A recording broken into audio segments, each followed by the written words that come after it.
my children. When two hearts join in love, the gods smile. But sometimes, love is not destroyed by enemies, it is destroyed by those who should protect it. They say the heart is a quiet room until the wrong guest enters. In that silence, love can become hunger, and hunger can wear the face of care. In Araba village, where the red earth meets the dancing palms, there lived a young couple whose love was as bright as the morning sun. But when the shadows of pride began to crawl from their doorway, even the sun refused to rise in their home. A person's mouth can clothe or strip another's dignity. Araba village, a place where children chased chickens through dusty courtyards, where women pounded yam as they sang under the moon, and where men sat by the palm wine tree to debate matters of honor. The air smelled of roasted corn and fresh rain on red soil. Drums spoke, goats bleated, and elders told stories under the old iroko.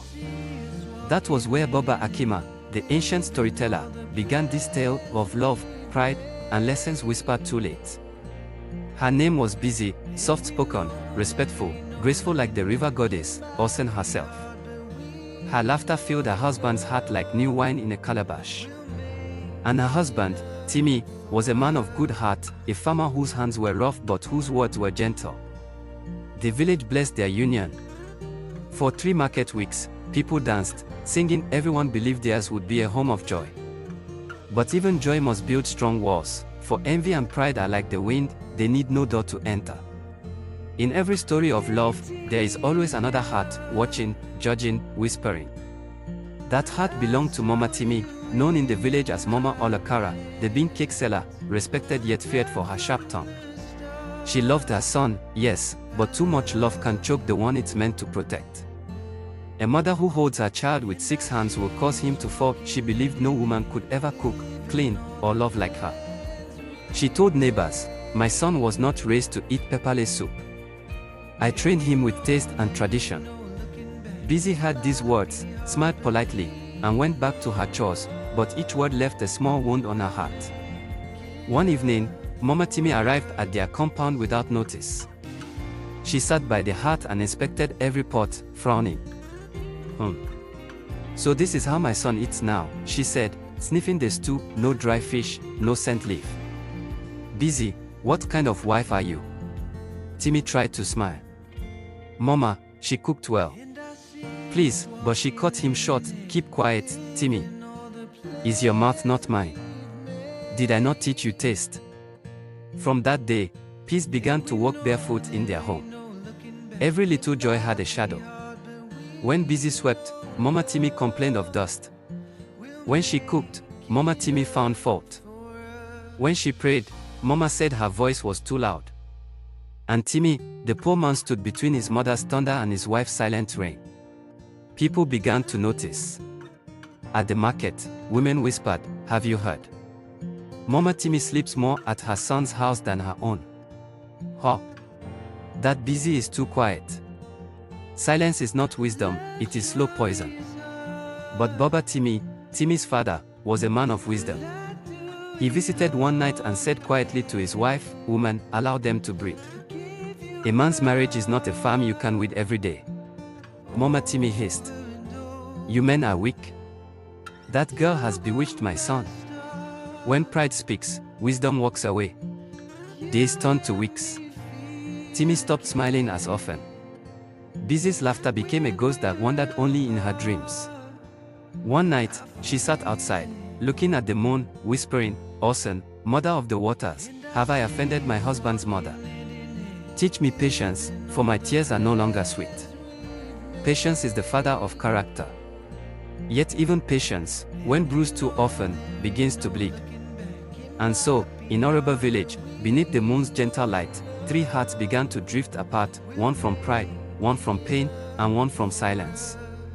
When a family burns, the youngest gathers the ashes. What happened next would test not only love, but the meaning of respect itself. They say peace in a home is like firewood under the pot, unseen, but burning quietly. When it is gone, the stew begins to sour. And so it was for Bisi and Timi.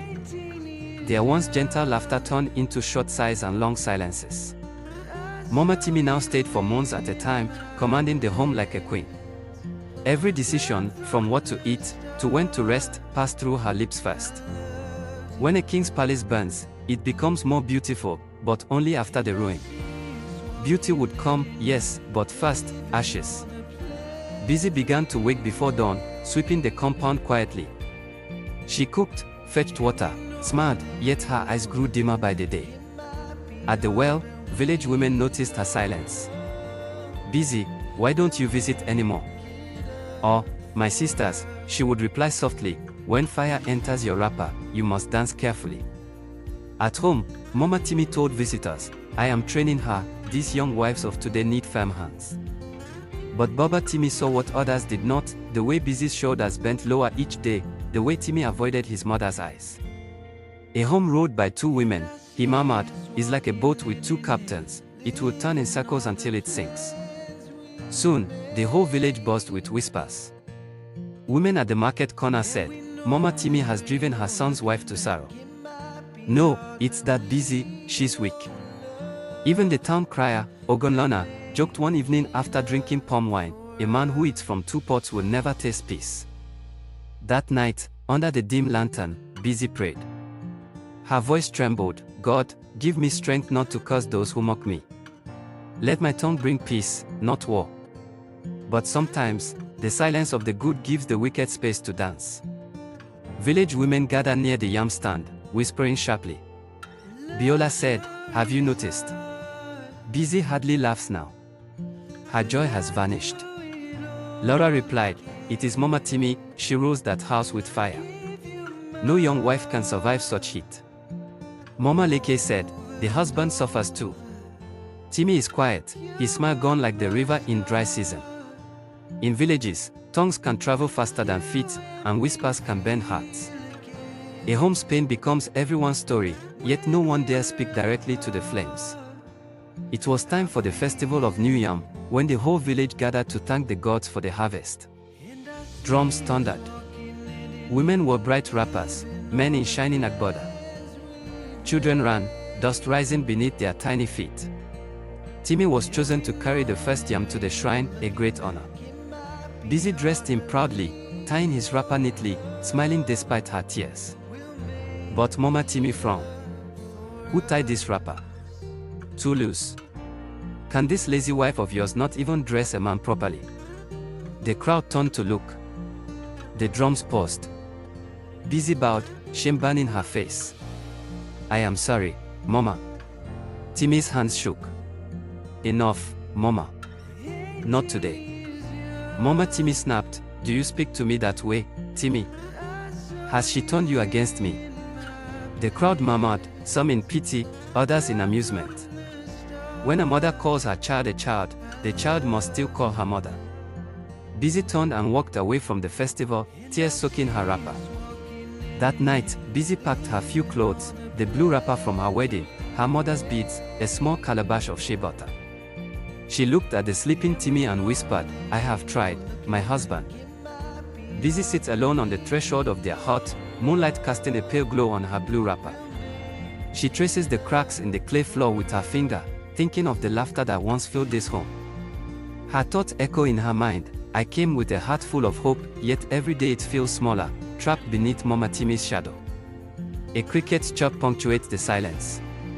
Timi enters quietly, kneeling beside her, his eyes moist but silent. Sometimes, words fail, and only the heart speaks.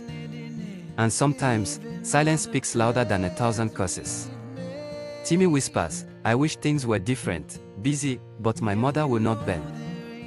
Bisi closes her eyes, holding back tears.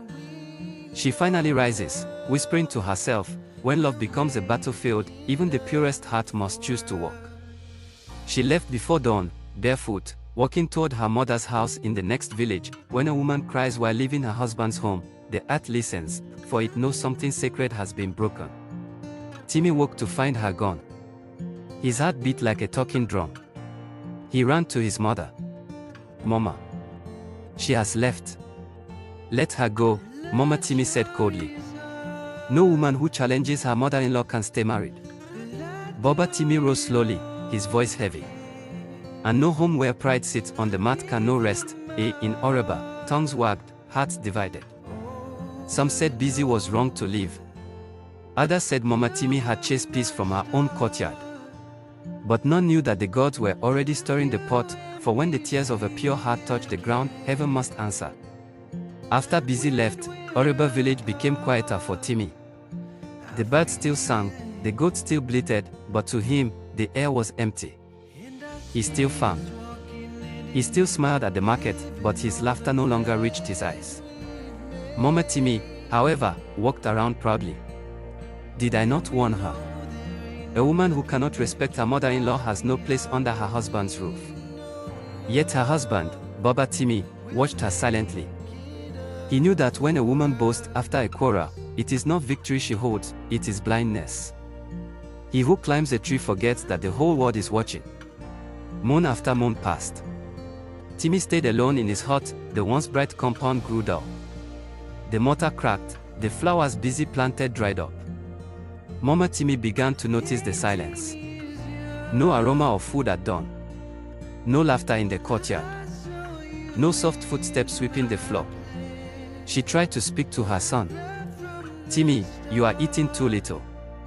He replied faintly, maybe because my heart no longer eats joy. At night, Mama Timi lay awake. Her mind echoed with her own words, her own pride. A word once spoken cannot return to the mouth again. Her chest grew heavy with regret she did not know how to name. Baba Timi sits under the mango tree, watching the sun dip behind the red hills. Timi approaches, tense and silent. Baba Timi gestures to sit. My son, when a mother's love grows too large, it can overshadow everything else. You must carry both love and courage in your chest, one without the other will crack. Timi, but father, how do I honor her and still protect Bisi? Baba Timi, calm, measured. The home is not a battlefield of wheels, but a garden. Pride weeds it, silence starves it, and gossip poisons it. Protect your wife, but do not destroy your mother. There is a balance. You must find it before the heart breaks. Even the wisest words cannot move those who are blinded by pride. Yet they fall like seeds, waiting for patience and understanding to grow. Timi rises, shoulders squared but heavy with the weight of impossible choices. Then one market week, Mama Timi fell ill. Her voice weakened. Her feet swelled. She no longer went to the market or scolded neighbors. Baba Timi called the herbalist, who said, her sickness lives not in her body, but in her spirit. When a mother's heart carries guilt, no medicine can cool it. In those days, the villagers began to whisper again, maybe it's the cause of a broken home. Maybe her daughter-in-law's tears have spoken to the gods. News of the illness reached the next village, where Bisi lived with her mother. For many nights, she couldn't sleep. Her mother asked gently, will you go and see her? Bisi nodded. If I stay away, my heart will not rest. I will not repay pain with silence. She wrapped her faded blue wrapper, the same one she wore the day she left, and walked back to Araba. When she arrived, the compound looked smaller, quieter, and older. Mama Timi lay on a mat, eyes half closed. The moment she saw Bisi, her lips trembled. You came back. Bisi knelt. Yes, Mama. I came to greet you. Tears rolled down the old woman's face. Oh, Bisi, I let my pride chase peace away, and now, peace has refused to return. Bisi wept quietly beside her. Mama, I forgave you long ago.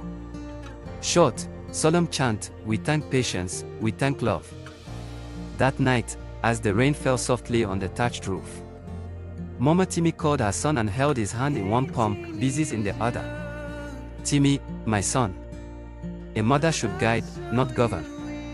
I use culture as a stick, not a lamp. Her breath weakened. Forgive me. Timi sobbed, Mama, please don't leave me. She smiled faintly. A mother never leaves, she becomes a voice in your wisdom. Before dawn, the rain stopped. The cock crowed thrice. And Mama Timi's spirit joined the ancestors. The next morning, villagers gathered. They buried her under the mango tree behind her house, the same tree where she used to dry pepper and gossip with neighbors. But this time, the village was silent. Even the birds did not sing. Bisi stayed to comfort Baba Timi. Her calmness humbled many who once mocked her. At the funeral, the elder said, when a mother forgets the difference between love and control, she builds a cage and calls it care.